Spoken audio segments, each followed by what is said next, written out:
Bonsoir, Mesdames, Messieurs. Voici vos nouvelles de ce lundi 31 octobre. Avis aux chasseurs des oiseaux du Québec porteurs d'un virus de grippe aviaire. Les oiseaux sont en santé, il n'y a pas de mortalité qui ont été observées, donc on ne soupçonne pas une souche hautement pathogène. C'est le jour G demain à Ottawa. Paul Martin a déjà en main le rapport Gomery. Nous, on vient de nous donner, M. le Période, le plus court délai possible, c'est-à-dire 12 heures. Un policier de Montréal a gâché sa vie pour un panier d'épicerie volé. Ça a eu un impact important sur sa vie personnelle et sur la relation avec son mariage. Son mariage est terminé. La violence dans les écoles secondaires, inquiet des enseignants débraye. Le midi, c'est une élève qui surveille, exemple, ici à la réception, alors n'importe qui peut entrer. Ce soir, je fais une folle de moi. Quand la gouverneure générale s'amuse, les mots d'esprit fusent. On sait que André Boisclair suit toujours la ligne du parti. Est-elle allée trop loin? C'est en même temps Noël et l'Halloween pour Annie Brocoli, Alexandra. Elle n'est ni dans l'espace ni dans les fonds marins cette fois, mais bel et bien dans l'esprit des fêtes avant l'heure avec un nouveau DVD.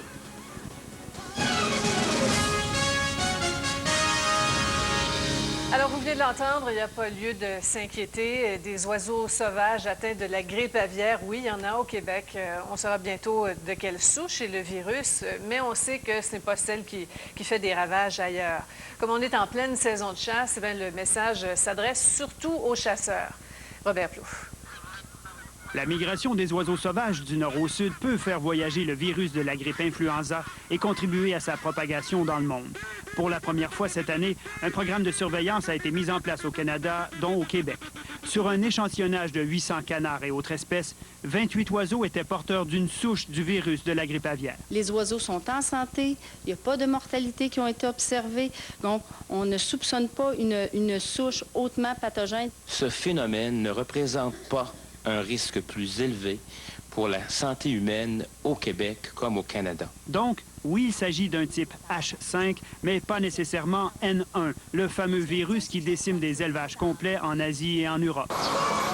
D'autres résultats sont donc attendus pour déterminer la souche exacte ici au Québec. Mais le message se veut par-dessus tout rassurant. Il n'y a pas d'épidémie d'influenza aviaire au Québec ni au Canada. Et la viande qui est vendue en magasin peut donc être consommée de façon sécuritaire. Si les autorités ont cru bon intervenir maintenant, c'est pour une autre raison. La saison de la chasse est ouverte et les chasseurs ont des précautions à prendre. Premièrement, porter des gants, ne pas donner les abats aux animaux domestiques, se laver les mains, nettoyer les surfaces et les instruments qui ont été en contact avec les volailles. Conserver la viande dans un congélateur et bien la faire cuire rend aussi la vie dure au virus. Alors, la grippe aviaire chez des oiseaux sauvages, c'est rien de nouveau au Québec, Robert, mais vu le contexte ailleurs, on prend plus de précautions. Oui, ça c'est sûr. Sophie, si on a découvert la présence du virus de la grippe aviaire chez les canards au Québec, ce n'est pas parce qu'il n'y en avait pas avant, c'est simplement que pour la première fois, il y avait en place un programme de surveillance. Le contexte mondial force la mise en place de tels programmes. Plus les spécialistes, Sophie, obtiendront de l'information sur la présence de virus chez les oiseaux sauvages, plus ils pourront intervenir pour prévenir la propagation chez les élevages, chez les oiseaux domestiques. D'ailleurs, les fermes elles-mêmes font aussi l'objet de programmes de surveillance. Merci, Robert. C'est le rapport le plus attendu de l'année qui pourrait avoir des conséquences sérieuses sur le gouvernement minoritaire de Paul Martin. Alors qu'il est, le premier ministre n'a plus tellement la tête à l'Halloween. Il a parcouru les grandes lignes du premier volet du rapport Gomery qu'il a reçu avant tout le monde en début de soirée. Le premier volet qui détermine qui est responsable du fiasco des commandites. Yves Malo est avec nous. Yves, le premier ministre a reçu son bonbon empoisonné là, sous haute sécurité ce soir. Oui, sous haute sécurité, Sophie, mais tout a commencé de façon normale, c'est-à-dire que Paul Martin et sa conjointe Sheila n'ont pas voulu briser la tradition et ont donné tout de même les bonbons d'Halloween aux 24 Sussex. En fait, les enfants n'avaient pas à savoir que le premier ministre du Canada a potentiellement de gros ennuis. Alors, au même moment où Paul Martin donnait ses bonbons d'Halloween, il y a un camion qui se garait derrière l'édifice Langevin vers 17h40, 17h45. L'édifice Langevin, c'est là où sont les bureaux de Paul Martin. Et le camion transportait les 6000 copies du rapport du juge Gomery. La première sera pour Paul Martin parce que pendant ce temps, il y a 2 employés de la commission Gomery qui sont allés à l'édifice Blackburn, là où est le conseil privé, et sont venus porter cette fameuse première copie à Paul Martin. Bon. Est-ce qu'on a vu le juge Gomery aujourd'hui? Oui, on l'a vu vers 16h30. Il est venu faire un tour à l'ancien hôtel de ville d'Ottawa. C'est là où les médias vont apprendre le contenu de son rapport sous haute sécurité demain matin. Donc, il est venu voir un peu les installations. Il est venu voir l'endroit où, demain matin, il fera une déclaration d'une vingtaine de minutes à la presse. Bon, qu'est-ce qui se passe d'autre demain, là, en détail? Bon, alors voici brièvement. 6 heures du matin à 10 heures, les médias sont enfermés pour prendre connaissance de ce rapport qui est déposé à 10 heures le matin à la Chambre des communes. 20 minutes précisément plus tard, le juge Gomery fait sa déclaration. À 13 heures, Paul Martin réagit et ensuite ce sera la cascade de réactions au fil de la journée. Voilà. Eh bien, bonne nuit, Yves. On se retrouve demain. Merci. Au revoir. Et puis, juste vous dire, demain, dès 9 h sur les ondes de LCN, une émission spéciale sur le dépôt de ce premier rapport Gomery avec Denis Lévesque. À quelques heures du jour J, Daniel Leblanc du Globe and Mail, celui par qui le scandale a été dévoilé, est avec nous plus tard dans le bulletin. Un Montréalais a été reconnu coupable de vol et d'entrave à la justice aujourd'hui. Et ce qui est frappant dans cette affaire-là, c'est que cet homme-là est un policier. Et ce qui est encore plus surprenant, c'est ce qu'il a volé, un panier d'épicerie. Joël Goulet. La carrière de Guy Marleau risque de prendre fin d'une bien triste façon. Reconnu coupable du vol d'un panier d'épicerie de 191 $ et d'entrave à la justice, le policier de 41 ans se retrouve dans une position plutôt embarrassante. Est-ce que sa carrière est terminée? Mais il est suspendu sans solde pour le moment. Cette décision-là va être prise par son employeur. Je sais que suite à son suspension sans solde, il a logé une grief, ce qui est la procédure normale. Il a toujours la possibilité de garder sa carrière en faisant valoir à son employeur les motifs pourquoi il devrait garder son emploi. Le 10 avril 2002, Marleau quitte sans payer un Provigo de l'arrondissement Baie-d'Urfé, dans l'ouest de l'île de Montréal. Lorsqu'il est intercepté par le gérant du marché d'alimentation, le sergent de police range dans le coffre de sa voiture son épicerie, essentiellement composée de steaks et d'articles pour bébés. Lorsqu'on lui demande son reçu de caisse, Marleau exhibe spontanément son insigne de policier.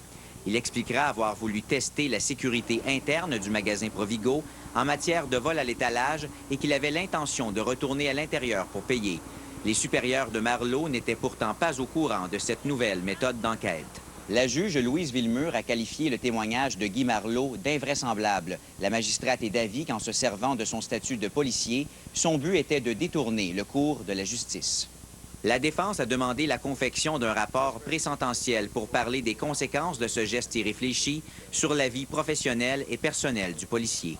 Ça a eu un impact important sur sa vie personnelle et sur la relation avec son mariage. Son mariage est terminé. Les représentations sur la peine à imposer auront lieu le 24 février. Joël Goulet, TVA, Montréal. La violence dans les écoles secondaires, est-ce que c'est pire de ce temps-ci? On le dirait bien. Les professeurs ont refusé de travailler aujourd'hui pour dénoncer le climat de violence qui règne à l'école Louis-Joseph Papineau. Et puis à l'école Évangéline de Montréal, les élèves sont encore sous le choc du meurtre de vendredi dernier. La sécurité a dû être renforcée. Jean-François Guérin. Ce jeune de 15 ans fait face à la plus grave accusation du code criminel, celle de meurtre prémédité. Vendredi, lui et son complice s'en sont pris à un jeune de 17 ans qui faisait partie d'un gang ennemi. Devant l'école secondaire Évangéline, qu'aucun des trois ne fréquentait, ils l'ont poignardé à mort. C'est un grand malaise pour tout le monde, puis c'est comme... Tout le monde pleure. Il y a des psychologues. C'était un lundi pas comme les autres à l'école du secteur Cartierville. Tout le monde était encore sous le choc de cet assassinat. Au retour en classe, midi, les policiers étaient omniprésents, patrouillant les abords de l'école et le parc voisin. Non pas qu'on craignait d'assister à d'autres actes de violence, mais on voulait rassurer les jeunes. Ça fait peur et j'ai pas envie de faire partie d'eux. Je pensais que ça allait être comme moins dangereux que ça. Mais depuis que j'ai vu qu'ils ont tué un gars, à cause des gangs de rue, là, j'ai peur, là. Les suspects dans cette affaire aspiraient à devenir des membres actifs de gangs de rue. Leurs victimes ne portaient tout simplement pas la bonne couleur de foulard. Un geste gratuit qui démontre à quel point les raisons de ces attaques sont futiles. À quelques kilomètres de là, dans Saint-Michel, le personnel a dit non à cette violence dans leur école. On estime que les mesures de sécurité à l'école sont déficientes et les gens ont décidé d'exercer leur droit de refus. Une soixantaine de professeurs et une trentaine de membres du personnel de soutien de l'école Louis-Joseph Papineau sont sortis pour protester contre la façon dont la direction gère les problèmes de violence. Le 19 octobre, un jeune a été attaqué au canif. Ni les policiers ni les ambulanciers n'ont été appelés. Les profs affirment qu'on a banalisé cette agression. Ils réclament un meilleur contrôle sur les allées et venues dans l'école et plus de caméras de surveillance. Pour que des agents de sécurité me confient on the side que, bon, moi, écoute, je me sens pas, même il y a des moments où je me sens pas sécure, puis je suis pas sûr que je peux assurer la sécurité de tout le monde. Deux événements qui démontrent que la lutte aux gangs de rue n'est pas que l'affaire de la police, mais commence dans les écoles.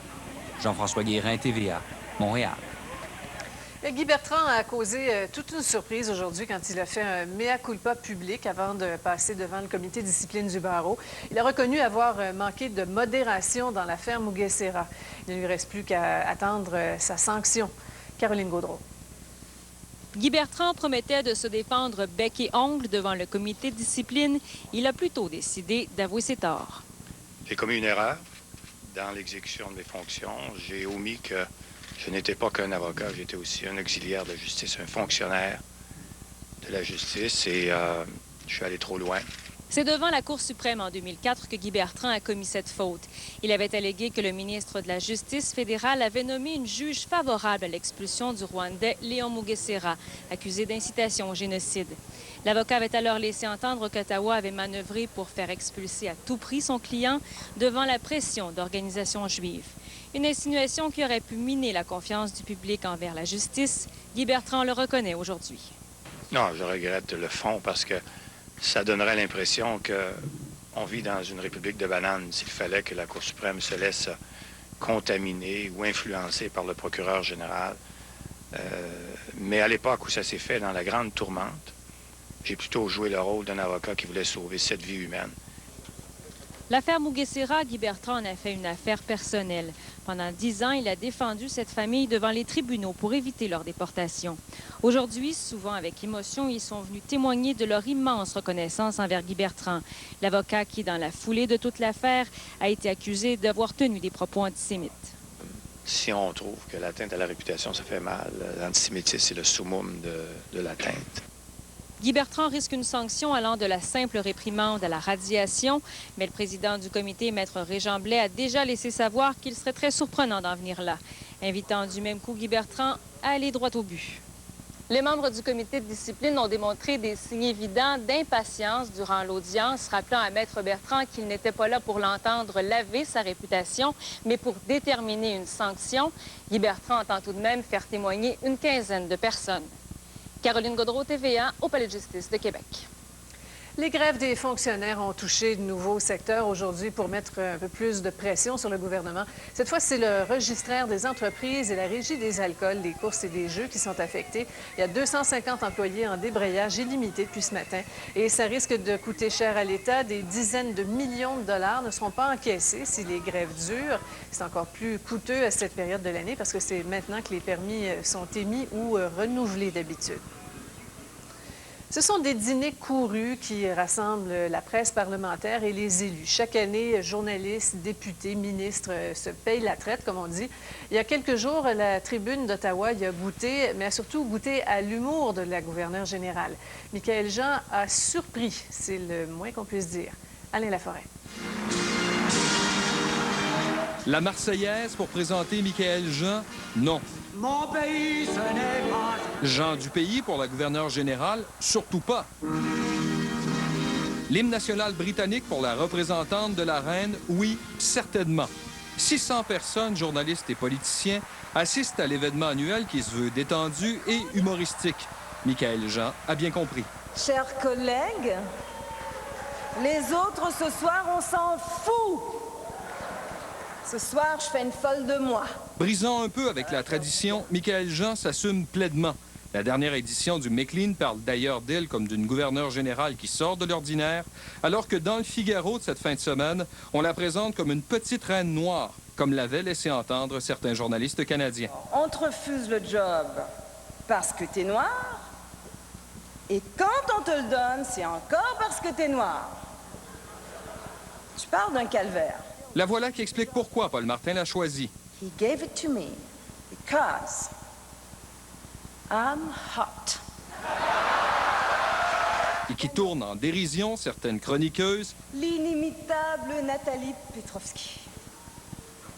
Il faudrait l'inventer s'il n'existait pas. Et puis la très grande Denise Bombardier. Tiens bon, Denise, je réchauffe le trône. Michaëlle Jean même trouvait le moyen de parler d'André Boisclair. On sait que André Boisclair suit toujours la ligne du parti. Sur son présumé passé souverainiste, elle dit qu'on a mal interprété le documentaire de son mari alors qu'on la voit lever son verre à la souveraineté. Et la voilà qui caricature le général de Gaulle. Vive le Canada libre! Alain Laforêt, TVA, Montréal. Eh bien, les déboires des sous-marins canadiens usagés se poursuivent. Cette fois-ci, c'est le Windsor qui a eu des problèmes en mer. Le feu a pris dans la salle des machines quand un transformateur a sauté. Le sous-marin était en plongée et la fumée a envahi le compartiment. La marine a vite précisé qu'il n'y a pas eu de blessés et qu'il poursuit ses manœuvres normalement. Les problèmes des 4 sous-marins usagés achetés de la Grande-Bretagne pour 891 millions de dollars font la manchette depuis des années. Il y a même eu un mort, on s'en souvient, dans un incendie sur le Chicoutimi l'an dernier. Un peu partout au Québec, des milliers d'enfants ont fait la chasse aux bonbons ce soir, faute d'avoir pu le faire peut-être aujourd'hui dans certaines écoles à cause des moyens de pression des enseignants. Princesses, sorciers et autres farfadets ont envahi les rues. Les principaux corps policiers ne rapportent aucun incident jusqu'à maintenant. Les patrouilles ont été renforcées dans plusieurs villes. Et dans certains secteurs, des gens en profitent pour accueillir les enfants dans de vrais donjons. On n'arrête pas le progrès. Vive les bonbons! Parce qu'il y a plein de bonbons. On a du fun, on devient des enfants. Pourquoi c'est important d'inspecter les bonbons? Parce que ça se peut qu'il y ait des affaires qu'on est allergique ou du poison ou des affaires comme ça. Ce ne sont pas des décorations d'Halloween. Plus tard, des pierres tombales, nouveau genre. Les gens sont prêts à cette nouvelle étape-là. Le retour, autre choix controversé de George Bush pour la Cour suprême. Richard Chateauvert nous en parle. Les nuages étaient avec nous aujourd'hui. Demain, ce sera la pluie. Tous les détails un peu plus tard au cours du bulletin. Le matin, c'est exactement comme avant. Hein? 6 heures debout. Prends mon...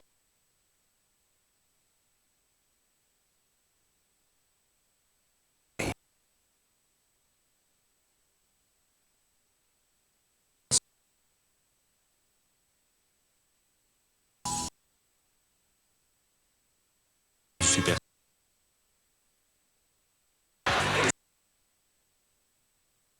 C'est Pierre Auqueigne, le 11...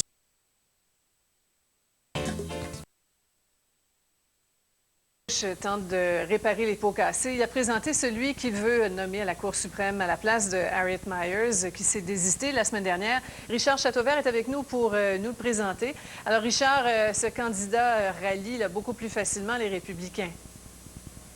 Les républicains, Sophie, sont unanimement satisfaits. Ce candidat s'appelle Samuel Alito. Il est juge à la Cour fédérale d'appel de Philadelphie. Dans ses fonctions de juge, il a déjà appuyé une loi de Pennsylvanie qui obligeait les femmes à prévenir leur mari avant de subir un avortement. Donc, juste à cause de cela, ça va causer un affrontement entre démocrates et républicains.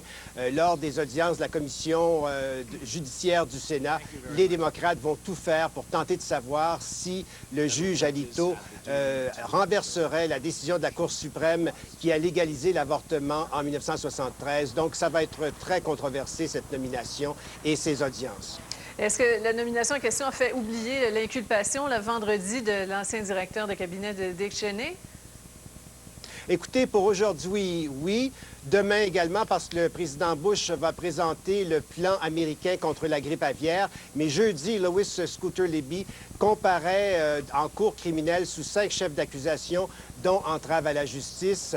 Donc, on va reparler de l'affaire cette semaine et on va en reparler à plusieurs reprises d'ici au procès qui devrait avoir lieu au printemps. Si, bien sûr, il y a procès, parce que vous savez, Sophie Scooter Libby pourrait plaider coupable pour mettre un terme à l'affaire et pour éviter à son ancien patron, le vice-président Cheney, d'avoir à témoigner. Et d'ailleurs, le magazine Time affirme qu'il y a déjà eu des négociations à ce sujet, mais qu'elles ont échoué parce que le procureur spécial exigeait une peine d'emprisonnement trop sévère. Et aujourd'hui, le vice-président Cheney a nommé 2 personnes pour remplir les fonctions qu'occupait jusqu'à vendredi dernier Lois Libby, qui a démissionné.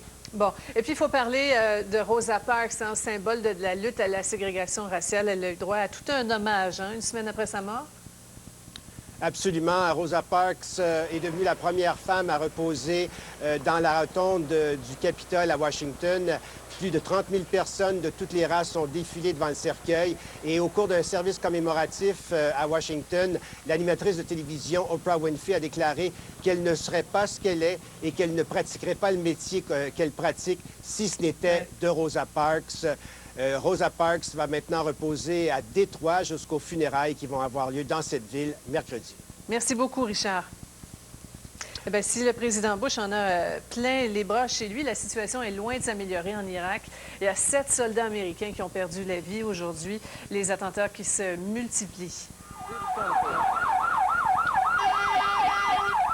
Le dernier a fait au moins 20 morts à Bassora, dans le sud du pays. Un attentat à la voiture piégée qui s'est produit devant un centre commercial bondé. 45 personnes ont aussi été blessées. La plupart sont des civils. L'attentat visait une patrouille de la police. Au retour, faut-il s'inquiéter de nos oiseaux grippés? Le docteur Christian Fortin parle de la grippe aviaire au Québec. Légendes et histoires à dormir debout, François Charon et les canulars d'Internet. Plus tard à l'émission, un nouvel album compilation pour Eurythmics, mais surtout une exposition avec de formidables photos.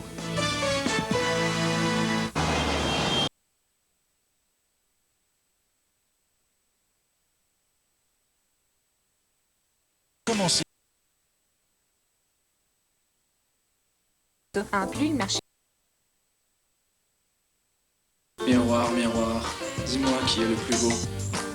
On cherche le corps parfait, on cherche à se transformer. Ça vient de blessures de jeunesse. J'étais maigrichonne, là, ça n'avait pas de bon sens, j'étais transparent. Il me semble qu'il faut que tu mérites ton corps. Atteindre un corps parfait, c'est une utopie. On a l'impression qu'en ayant l'air plus jeune, on mourra jamais. J'aime l'imperfection chez les autres. Chez les Ce qu'on peut autres, qualifier d'imperfection. Si Dieu nous a fait à son image, il doit être laid en maudit. Faut voir clair ce mercredi 21h à TVA. Nous, les adhérents du programme Les Vainqueurs, avons établi...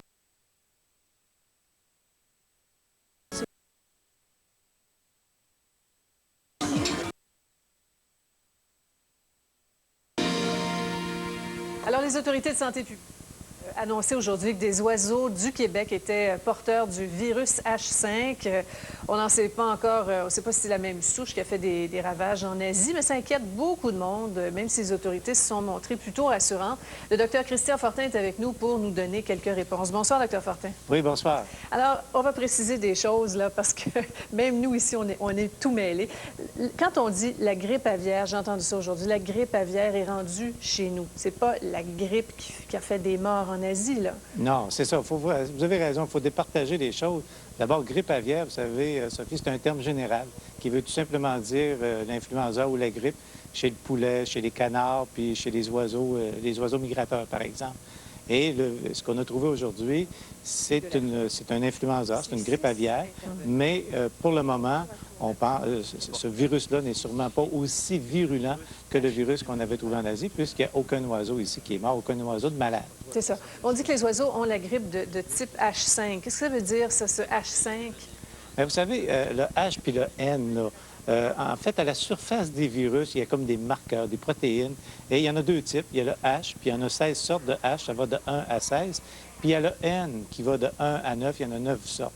Alors, on a un petit tableau, justement, qui nous montre que lors de la grippe espagnole, on avait le H1N1. Alors, c'est un virus qui, lui aussi, était apparu pour la première fois chez les humains à ce moment-là. En 1958, on a eu la grippe asiatique. Là, c'était le H2N2. Et enfin, en 1968, on a eu la grippe de Hong Kong. Et là, c'était le H3N2. À chaque fois, c'était des virus qui étaient passés de chez les animaux, de chez les oiseaux, aux humains. Et à chaque fois, c'est un virus qui est plus virulent et qui peut donner des complications, comme on a vu en Asie. Bon, c'est pas étonnant là, de retrouver sur une certaine population d'oiseaux le virus en question aujourd'hui, là. Non, c'est pas étonnant, ça. Ça, c'est pas étonnant parce que les oiseaux, vous savez, ils sont sujets, comme les humains, à avoir de la grippe. À chaque année, eux aussi, ils souffrent souffre de grippe. Et c'est donc pas du tout surprenant d'avoir cette forme de virus-là chez Ce que je veux les comprendre, oiseaux. c'est pourquoi on a réagi aujourd'hui en conférence de presse. Au lieu de présenter là, les tests complets qui vont nous dire finalement c'est quelle souche, là, ça risque pas de créer beaucoup de confusion? Bien, en fait, on voulait être transparent, je pense. Puis en même temps, vous savez, Sophie, c'est la saison de la chasse.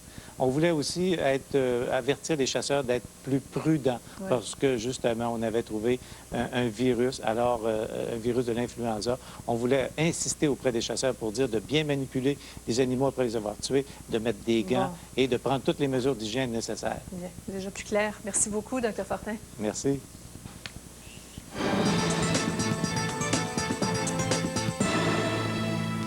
Scandale des commandites. Avec nous ce soir, celui qui a découvert le poteau rose il y a quelques années. Ces articles dans le Globe and Mail ont ni plus ni moins mené à l'enquête du juge Gomery. Daniel Leblanc, bonsoir. Bonsoir. Vous devez vous coucher tôt. Là. Merci de veiller si tard pour nous, c'est gentil. Quand vous avez pondu, Daniel, vos premiers papiers là, sur les commandites à gogo, est-ce que vous pensiez que ça allait se rendre jusque-là? Oui, non, pas du tout, parce que quand j'ai commencé en 99, ça fait 5 ans, j'avais pas un plan quinquennal.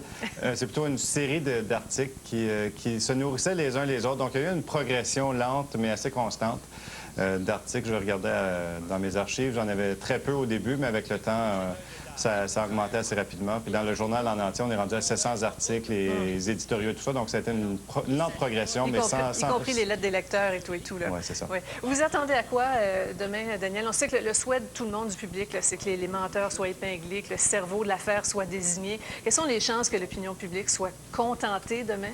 Je pense que les gens vont aimer. Ça dépend un peu du langage du juge Gomery. C'est les directs. Je pense que les gens, ça va avoir un effet un peu cathartique. Donc, les gens vont aimer ça. S'ils tournent autour du pot, je pense que les gens n'ont plus le goût d'entendre des gens qui tournent autour du pot. On a assez vu de gens qui croyaient qu'on considérait comme des menteurs ou des gens qui camouflaient des choses. Donc, on veut un peu un point de vue direct.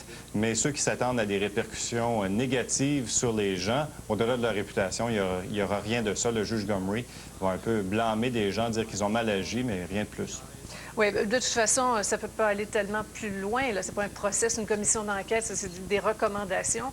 Mais ça peut entraîner éventuellement d'autres poursuites devant les tribunaux? C'est certain que les avocats du gouvernement canadien qui, eux, veulent poursuivre au civil et essayer de récupérer de l'argent vont tenter de se servir du rapport Gomery pour aller devant un juge au civil et essayer de rattraper ou de reprendre 45 millions de dollars qui, selon eux, ont été trop dépensés, trop perçus par les agences de publicité. Le rapport Gomery va les aider, mais eux vont en cours seulement en 2008. Donc, on en a encore pour quelques années avant que les gens sentent vraiment que le dossier est clos, c'est pas fini. Pensez-vous que l'opposition, les partis d'opposition vont pouvoir carburer encore longtemps là, sur ce thème-là? Ça dépend un peu du suivi.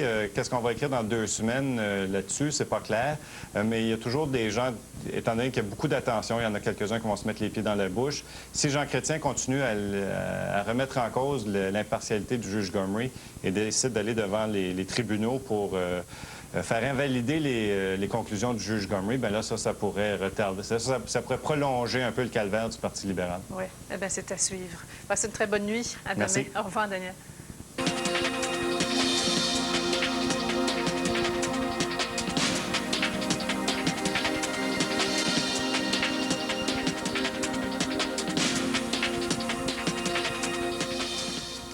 L'Halloween, ce sont les histoires d'épouvante, les légendes urbaines et le phénomène du canular qui est en plein essor depuis quelques années à cause d'Internet. François Charon est avec nous. Bonsoir, François. Bonsoir, Sophie. Alors, ces canulars, là, ça prend une grande place sur Internet. Même Lucien Bouchard vient d'en être victime. Oui, absolument. Bien, on connaît son manifeste pour un Québec lucide. On vous présente le site Internet, mais qui a été rapidement copié pour devenir pour un Québec morbide. On remarque, quand je passe d'un site à l'autre, on prend exactement le même look, même infographie, mais je peux vous dire que le contenu est vraiment pas le même. Vous comprendrez évidemment que les auteurs de ce canular politique, eux, ben, font quoi, évidemment, portent commentaires assez satiriques sur le fameux manifeste. Sarcastique, oui. Comment on fait, François, pour détecter un canular? Est-ce qu'il y a une recette? Bien, il y en a 4, à vrai dire. La première, parmi les plus populaires, on prend toujours la même recette. Un enfant qui est malade, des parents qui n'ont pas beaucoup de sous et un généreux donateur qui, lui, va payer si on retourne le courriel. Habituellement, c'est 2, 3, 4 sous. On a le cas ici de Olenka, qui est une jeune Polonaise qui a été brûlée cet été. Donc, un canular qui se prend beaucoup sur Internet, mais c'est faux, c'est impossible de pouvoir comptabiliser. Donc, ne retournez jamais ces fameux courriels-là disant que ça va envoyer 2, 3, 4 sous à une bonne cause. C'est impossible. Ouais. On en reçoit beaucoup aux nouvelles. Et pour ceux qui doutent de leur jugement, justement, avant d'envoyer ça aux salles de nouvelles, il y a un site là, qui permet de savoir si on a affaire ou non. Oui, exactement. Et sur ce site-là, j'en ramasse d'autres, des histoires de peur, écoutez, depuis le début du mois. Et pourtant, c'est une légende urbaine qui traîne depuis les années 80. Chez Ikea, en Europe, on dit qu'une jeune fille a été retrouvée, perdue dans le magasin. C'était des kidnappeurs qui lui avaient rasé la tête. Il y avait une seringue avec de la